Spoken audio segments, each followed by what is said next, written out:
I always love the feel of the ocean spray on my face, Hayvan thought as he leaned against the rail of the merchantman celestial. The sun was just rising over the waters, and the journey's end was just a few days away. Far too long to be away from Goozle and the Rugrats. Next time I'll just send the Cavaliers, without having to be part of them myself. He smiled even as the thought crossed his mind, knowing that it was the same promise he had made to himself the last 5 years. Is the little one still missing its mate and large lunches? Thought Cartel to his mind, as the great gold eagle looked down from his perch on one of the 2 masts high above the ship.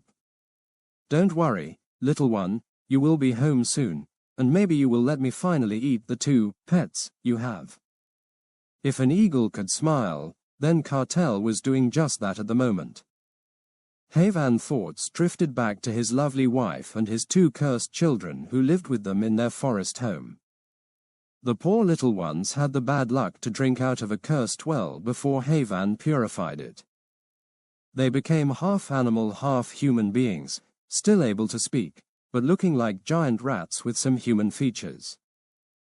Thus Cartel's thoughts of lunch. They would only give you indigestion, Hayvan thought back to the eagle with a slight chuckle in his mind. And Goozle would skin you alive if you even tried to eat her charges. Again, quit calling me little one. Hayvan finished the thought with a laugh rolling from his mouth. It still freaks me out the way you and that flying rat smile and stare at each other. It just ain't natural, Gooklu said with a smile in his voice and a twinkle in his eye. At least as unnatural for a dwarf to be stuck on this small boat, not being able to feel the good earth beneath his feet. The last was muttered in such a quiet voice that Hayvan realized that his friend hadn't meant for him to hear it at all. Such a contradiction, thought Hayvan, that this mighty warrior would feel fear from water. Then again, with his shorter stature, being 4.5 feet tall and 3 feet wide with arms the size of most men's legs, he was 3 times as dense as most men. This massive strength also made him sink like a rock if dropped overboard. All that stupid bird ever does for me is to try to steal my extra axes, Gooklu said with a slight snarl. His weapons were loved as much as his homeland. I know, before you say anything else, that he just likes the war paint, and is trying to nab him a good mate with that present. I still don't trust that bird, he muttered with a dark look towards the mast, swinging his gigantic double-bladed axe to the front, and leaning on it like a staff. He's not such a bad bird. Look how helpful he has been on this trip. If it wasn't for him, we wouldn't have found the entrance to the caves. Okay, said with a slight smile and that strange far-away look he sometimes gets since his return from his training with the elves. Besides, right now we have the best scout we could ever have on duty, he said as he leaned his tall, lanky frame on his great bow. It is still amazing that he can pull that long bow back, thought Hayvan, looking with admiration at the beautiful bow that OK kept with him at all times. Not to mention the quiver on each hip, and the 2 crisscrossing his back.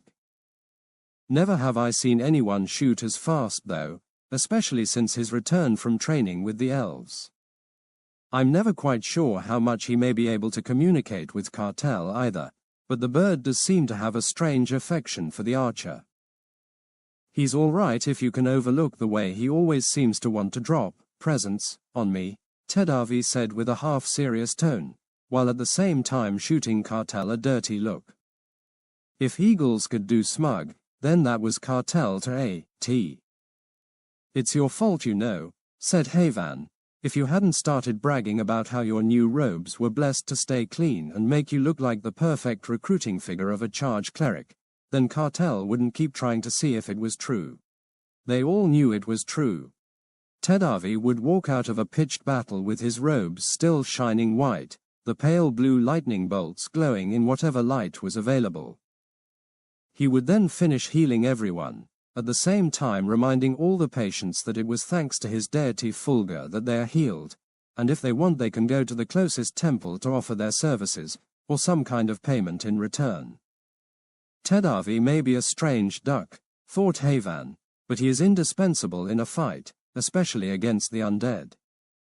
Little one, Cartel thought to Hayvan, there is another ship coming in our direction fast, on a course to cut us off. Shall we go and see what there is to see?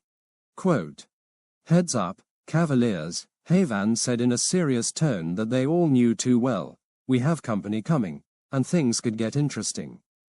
I'll go with the pincushion and check it out. It is always interesting to see how everyone reacts to pending trouble, thought Hayvan. Guklu strained to see the far speck, at the same time hefting his axe as if checking the distance for a good throw.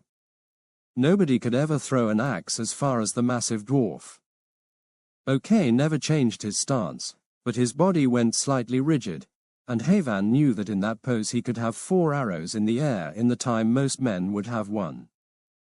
Tedavi's face changed so that he seemed to be looking inward, and his friends realized that this was when he was asking his deity for help or guidance. Expanding his mind to the world around him, Hayvan touched that part of the natural force that lent him his abilities. His body began to shift and change, and in seconds in his place was another great gold eagle, with 2 long white stripes down his side. He was never sure why he always had the stripes no matter the animal form he chose. They had always been there ever since the bestiary deity touched him, bringing him back from certain death. Then again, he thought, nobody understands the bestiary deity. We don't even know his name. Oh great. Guklu said, now we have 2 flying rats on board. At least we can tell you guys apart, even if one of you looks like he has flown through flour. He finished his statement with a loud and long laugh, all by himself. He always thought he was hilarious, even if no one else seemed to think so. Dwarven humor, go figure, thought Hayvan. Come, little one. Let us fly our wings together again, and rain death upon those who oppose us. With that bold statement, Cartel launched himself into the sky in the direction of the other boat. Hayvan launched himself from the deck, catching the updrafts that always seem to be around on the oceans. I love to fly, he thought, enjoying the way the air went through his wings, and the way his vision sharpened almost beyond belief. Within moments, the 2 eagles were within sight of the approaching craft. Hayvan noticed that it was a double-masted merchantman like themselves, with a few passengers on board. The 150-foot ship was in good condition with a few extras added on. The large crossbow bolted to the front was not a regular issue, nor were the 2 small catapults to either side. This was a ship ready for some trouble, or to protect itself. However, the biggest surprise was the passengers themselves. The one in the front looks like a cleric, but he has darker robes, almost blood red. Is his amulet actually in the shape of a talon? That would be bad news indeed, though Hayvan. The talon amulet was only worn by a sect of evil clerics called Pence. This sect's main goal in life was to hunt down and destroy all good clerics, and then turn their bodies into undead servants. 2 of the other passengers seemed to be just that. They looked like warriors but had a strange slouch to their stance, and they were not moving any muscle to try to adjust to the roll of the ship. The 4th passenger was huge, almost assuredly from the barbarian tribes to the far southwest. They were known for their ferocity in battle, and also their willingness to die alongside their enemies. At the same time Hayvan was checking out the passengers, he felt the lightest touch of a mind on his. A mind that had an evil feel to it. A little druid has come to play, the dark thought came to his mind, I haven't had a chance to have a druid servant in years, how nice. Suddenly the powerful presence of Tedavi's mind protecting him came into his mental front. Get out of there, Hayvan. Any closer and they will be able to reach out to you with their magic. Tedavi thought straight to his mind. Only a fool stays and plays with an evil cleric, Hayvan thought, and I am no fool. He quickly winged back to the boat, with Cartel right behind him. Letting go of the earth magic pounding in his veins, he quickly shifted back to his true human form. After explaining what he had seen, Okay said with an almost shy half-smile. Are you up for a little flying target practice, Hayvan? Tedavi will protect our minds, and I'll stop the rest of the passengers from coming aboard. Not a bad idea, as long as you save the barbarian for me. Guklu said with an evil grin. It has been a while since I have had anyone to play with that could give me a challenge. Hayvan had to chuckle to himself, thinking of the ogre prince that the dwarf had fought in the caverns. Only with the healing powers of Tedavi was the mighty dwarf able to still stand where he was today. It took all of their combined might to finally defeat the fearsome ogre and his bodyguards. I can protect your minds while you attack, Tedavi said in his serious tone that always seemed to reprimand all the others to not joke around before a battle. However, I won't be able to block you from the magic that may be sent your way. I have no intention of getting close enough to be in range from a claw cleric, Okay said with a slight shudder. What? Okay said from the surprised look of all his companions. I told you guys already that I can shoot farther than any human alive. The statement was finished in a tone that left all the others wondering if OK still considered himself human. What had those elves done to him in the few years he was training there? I want to kill a few as well, said Guklu with an evil look in his eye and his hands lifting his huge axe. Fly us all out there, Hayvan, and we can all have some fun. Dwarves have a very skewed sense of fun. Are you sure, Guklu? Tedavi asked in a quiet tone with a half-smile on his lips. We will be over water, and you may freeze with fear. I for one don't want to try to fish you out of the deep. All the friends laughed out loud, even Guklu, to his credit. I just think I'll throw you at the cleric, not my axe, Guklu said with a huge smile. All the others only half smiled, remembering the time when the mighty dwarf had thrown the cleric at an enemy. Well, you had ticked me off by reading my mind during cards to know what I had. The dwarf finished loudly after seeing the scared look on Tedavi's face. You were fine, thanks to your fancy robes, and we still won the fight. This time all the companions had to laugh at the look on the cleric's face, humor, with a slight fear that the dwarf may do it again someday. Well, hop on the Hayvan Express. Hayvan said as he reached deep into the magic of the world around him, just catching himself before reaching too deep. There was always the danger of a druid reaching into the world and forgetting that they are no longer human, but become the animal that they are turning into. Not a good idea, though Hayvan as his body began to grow huge and expand. I could seriously hurt someone in this form. All the companions marveled again at how their mellow, forest-dwelling friend could change into some of the most dangerous beasts with just a thought. In Hayvan's place now crouched a gigantic bird, known as a roc. All right then, Guklu said with a huge grin, I am ready to do some flying. This statement was finished with the massive dwarf running quickly to the roc and climbing up the side to the roc's back. Hurry up, cleric, Okay said as he started moving forward. The boat is starting to tilt to the side. Tedavi quickly climbed up behind the archer and dwarf, making sure he had a good handhold on the druid. I will protect your minds and try to nullify the claw cleric's magic a bit, but you all must move quickly and be ready to attack at the first chance, Tedavi said, even though they all knew their jobs in a fight. It was just the cleric's way to help burn off some nerves before the battle.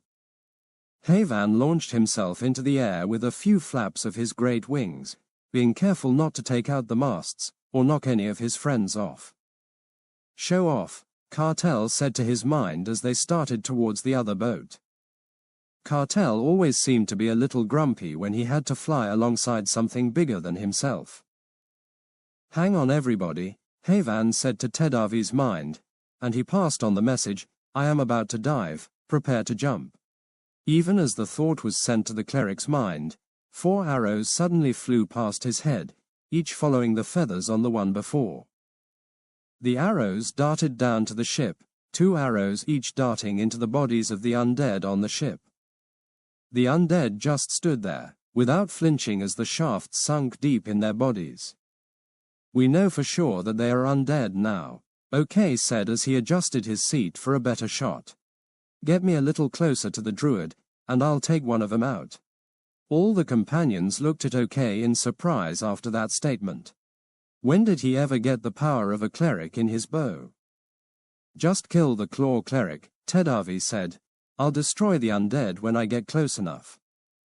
The person who kills the most undead gets free drinks, OK said with a big grin at Tedavi. I like expensive wine, and chilled please. A laugh burst forth for a moment, and then a strange thing happened. OK drew an arrow, and as he was aiming for the boat, he seemed to look inward for a moment. His arrow in his bow suddenly started to glow, and all the companions felt as if a caring presence was now surrounding them. The blessed arrow shot forward with the speed that could only be achieved from magic and hit the undead cleric on the right directly in his chest. The results were amazing.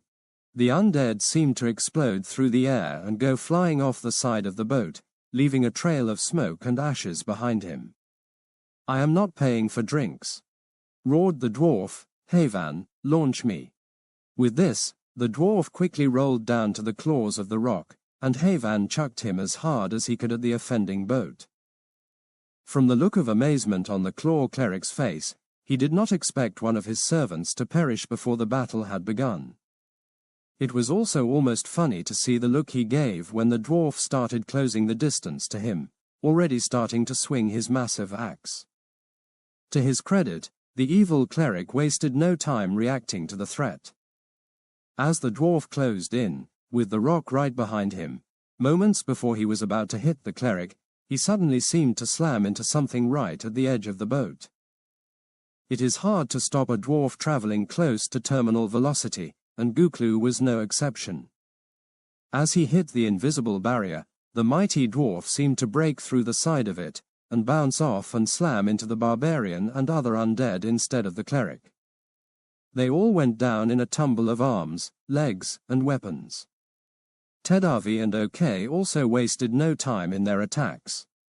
Tedavi threw back his hand, and when it was launched forward, a lightning bolt went streaking down to slam into the claw cleric's shield.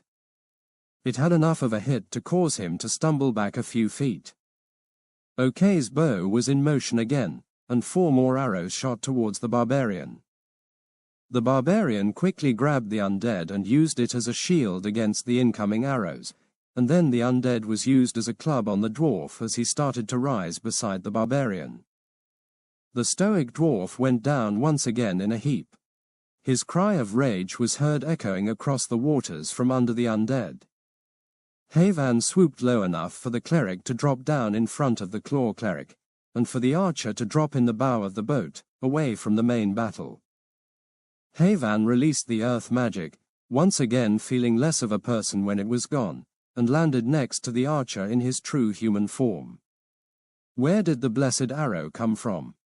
Hayvan asked OK as he readied his quarterstaff for a charge. I think you have been holding out on what kind of training the elves have been showing to you. We will talk later. With that said, Hayvan charged into the battle himself, also heading for the claw cleric. Time to take out the biggest threat first, Hayvan thought to himself. Guklu was mad and seemed to be having a very bad day.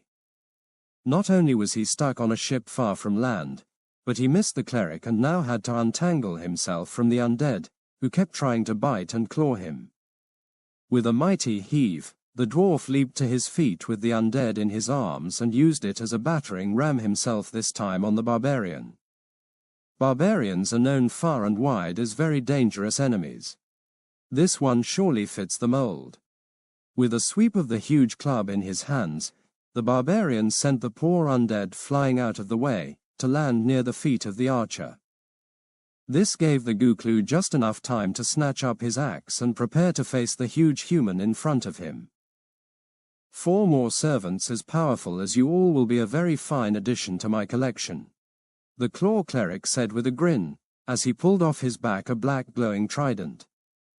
I will need a replacement for the destroyed servant. Hayvan had to smile to himself as he watched the 2 clerics facing off.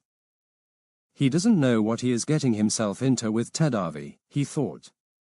I wouldn't want him mad at me. This should be good. All the others swore at that moment that Hayvan slowed down and almost stopped to watch the two clerics battle. All he would say later is, I neither confirm nor deny that accusation. Tedavi drew his hammer and made sure his arm shield was secure, and then started to move forward, not bothering to waste time with words. The claw cleric seemed to have decided that words were not very useful as well, and quickly launched the first attack, with his trident striking out at Tedavi. This he easily deflected off his shield. What he didn't expect was the flash of light that almost blinded him when the two weapons collided. Both clerics looked surprised as they both stepped back. Even a cursed weapon will not save you now, Tedavi said as he readied himself for another attack. I am blessed by Fulgur, and will destroy you. Even as he finished speaking, he was already on the move. His hammer leaped in the distance and seemed to strike up against a glowing shield in front of the claw cleric. OK had to smile to himself as the undead went flying next to him. I will finally get free drinks, he thought to himself with a grin as he drew his arrow to his cheek, and took careful aim. I am not paying for your stinking drinks. Came the bellow from three mouths as the archer aimed. Then things seemed to be happening fast. Guklu leaped away from the barbarian and swung his huge axe at the undead. At the same time, Hayvan took off a flask of holy water from his belt and threw it at the undead. Tedavi's hammer had already returned to his hand, and with a heave of his arms, it also went spinning right at the undead. OK knew when he was beaten. More importantly, he saw the evil cleric striking out with his trident at Tedavi. He quickly adjusted his aim, and his arrow went flying through the air to slam into the claw cleric's shields in a small explosion. There was a strange tinkling sound as the claw cleric's magical shield burst under the power of the archer's magical arrow. The undead cleric didn't do any better than the shield. As the dwarf swung, his axe cut through the holy water flask. To this day Hayvan says it was what he was aiming for, spraying the undead with the liquid. His axe hit the undead cleric at the same time that Tedavi's hammer did. The undead was halved, crushed, and melted at the same time. Everyone is paying for the drinks, shouted OK as he shot 4 arrows at the barbarian, who seemed to easily block them with his club. That caught everyone's attention, as the barbarian seemed to be moving at twice his regular speed. But only for a moment. The evil cleric threw out his hand and a dark ball went flying for Tedavi, who just managed to leap to the side. When the ball hit the side of the boat, it burned through it like a hot knife through butter. The barbarian was also not idle. He very quickly rushed the dwarf, who had to use his axe to block, and also jumped to the side at the same time to not get crushed by the massive swings. Screw this, though Hayvan as he reached out to the magic in the world around him, time to end this before someone gets hurt. He reached deep within the magic and allowed his body to change into one of his more powerful forms. The two enemies reacted in different ways to the sudden change. The barbarian threw his head back and screamed a battle cry, and his eyes turned blood red. He had gone into a bloodlust, a natural ability of his people. One that made him twice as powerful, and able to take several mortal hits without dying. However, if he survived the bloodlust, then he would be helpless for 2 to 3 days. A dangerous gamble for anyone to make when surrounded by enemies. The claw cleric started to chant, grabbed his amulet in his hands, and backed away from the great beast in front of him. Oh, the power, Hayvan softly muttered to himself as he looked out from his human eyes and flexed his massive claws. He quickly caught himself, as he almost succumbed to the feel of the magic, which was better than any drug he had ever taken surging through his body. A loud Matacor's roar echoed across the waters, stunning everyone on the boat except for the barbarian, who was too far into his bloodlust to notice. That was fine for the Matacor Hayvan. He always liked a good fight. A huge burst of flame shot out of his mouth, encasing the barbarian in a column of red death. Or what should have been red death to any normal human. The barbarian was not in a normal state at the moment. He leaped through the flames, sustaining massive burns in the process which he didn't seem to feel, and slammed his club down on the Maticore's face. It felt to Hayvan as if a huge sled had just slammed him between the eyes. His human side was momentarily stunned, but luckily not his animal side. With the instincts of a huge predator, he swiftly reached out and grabbed the barbarian in his huge claws, sinking him deeply into his body. The mighty warrior bellowed in rage, not yet feeling the crippling pain that would soon hit him, and swung his hammer so powerfully against Hayvan's clawed hand that a loud crack echoed around the boat as one of his hands broke. The claw cleric recovered from his shock at the same time as the other companions. He wasn't stupid and knew when he was beaten. "I will find you all again later, you or your families, and someone will pay," he shouted as he seemed to step backward into a deep shadow and vanish.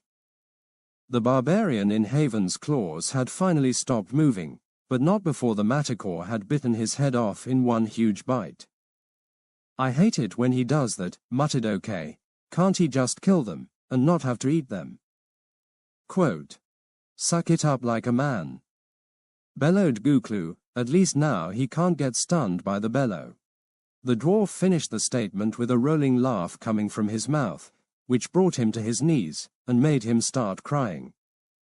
Just as he started to catch his composure, he muttered to himself, "He is just the right size now." This made him fall over once again in hysterics. Dwarven humor, go figure. "Oh crap," said Tedavi as he reached out with his mind to the druids.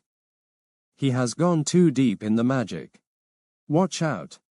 His mind only encountered animal rage, and the thought of how good the blood tasted, and how good more would be. "I can't reach his mind," Tedavi shouted out in warning, as the huge beast turned and looked at the archer. Without another word and almost quicker than thought, OK drew an arrow to his bow, held it a second to his cheek, and let fly at the enraged druid. The arrow sparked in the air as it flew, and slammed into the side of the Maticore's neck. The result was almost anticlimactic. The huge beast froze for a moment and then collapsed. It began to shrink, and within seconds, the druid was lying there with a glazed look in his eyes. No one seemed to notice, though, as all eyes were fixed on the archer. "When did you learn how to stun?" asked an incredulous Tedavi. "Don't get me wrong, we are all glad you did, but how?" Quote, "Must have been from those skinny tree huggers," Guklu said with a disdainful sneer in his voice. "They always seem to find ways to stop an enemy and not kill them. It just ain't natural, if you ask me." He finished his thought with one of his hands running the length of his axe blade. "I always preferred the direct approach. I indeed learned some skills that I haven't mentioned in my training with the elves," OK said with that strange smile on his face. "But it was all for the benefit of our group, and I will use it as I see fit." The last was said with a defiant stance, and a not so subtly hand resting on his quiver, and a look to the dwarf. "Relax, good friend," Hayvan said as he staggered to his feet. "I for one am glad that you woke me up and I didn't seriously hurt any of you. With the club hit stunning me and the taste of blood in my mouth, it was more than I could stand to control the Maticore's wild surges." Hayvan spat out a glob of spit over the side. "Barbarians always seem to taste so tough and stringy, no matter where I bite them." He finished with a grin, and he and the dwarf broke into laughter, with the other two companions looking at each other like they had all gone mad. "At least we got ourselves another ship," OK said after pointing with a finger to a small sloop running away from the merchantman. "There goes the crew. I always wanted my ship."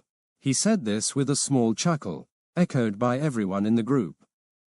"Little one must be careful," thought Cartel to the druid as he settled on the mast above. "I thought for a minute that I was going to be the next one to travel to the next world. I am glad to have my warrior friend back with me." "We are too, Cartel," said OK with a big smile, only to look around in embarrassment as all the companions looked at him again in surprise. "Yes," he admitted, "I can understand what the Sky King says. I am surprised that you all can't, the way he shouts everything at Hayvan." Sky King, thought Hayvan, only the elves call eagles that. Aloud he said, "That is good to know, okay, as it may come in handy in the future." Hayvan shared a secretive look with the cleric and dwarf, all understanding that this was neither the time nor place to get into this further. "Let's sail this old jalopy home, and see our friends and family," Hayvan said with a look to the sails. After saying goodbye to the captain of the Celestial, the companions tried out their new ship. It was quickly determined that the boat was a very fine specimen of seamanship. All the sails were brand new canvas, and there was no rot or decay of any type on the boat. The strangest thing about the boat was that it almost seemed to sail itself. Usually, there was no way a group of 4 could sail such a ship. However, every time they started to pull a rope to change course a bit, the boat seemed to help them along with their decision. Soon they were heading for home with little trouble at all. Hayvan reached out with his mind to the wood of the boat and quickly revealed that this was a very special boat. The trees from this boat come from deep within the forest, near the Kiv's homeland, where it is rumored that the trees have almost a life of their own. How they managed to harvest enough for a boat without the Kiv's finding and destroying them is almost a miracle. Hayvan said to his companions in a hushed voice. The Kivs are a matriarchal race, ruled by one great queen. Some say they are related to the elves, while others say that the elves used to be their slaves, but finally broke free. No matter what the truth is, the Kivs are the greatest weaponsmiths in the 4 kingdoms. Many people try to find them, but very few return with anything but the bodies of their friends. Those that make it come back with items that will never break and are some of the most powerful magical artifacts ever. All 3 of the weapons of legend were created by the Kivs. OK looked down at the boat with such a look of loathing that Hayvan thought for a minute he was seeing an enemy. "I will avenge the ones who trained me someday against the atrocity called Kivs." He said this in such a whisper that only Hayvan, with his magically enhanced hearing, heard him. "I don't want this boat after all," OK said in a normal tone to his other friends. He then turned away quickly and walked to the front of the boat, using his body language to let everyone know that he wished to be alone with his thoughts. "Don't worry," Hayvan said to his friends, "let's just get home, and I think the ship may grow on him." The rest of the trip was uneventful, and the companions were more than happy to see their home port of Marni coming into view. Marni was a large town, with much too many people for Hayvan's taste, but the dwarf seemed to love the taverns there. Being in the forest, the town had its guard force, and most of these courageous men and women were good friends of the cavaliers. So different from the plains, he thought to himself, in the plains I can count on all the guards in the same uniform, with just a centrally located captain running the show. There is even some protection for travelers while they are moving between towns.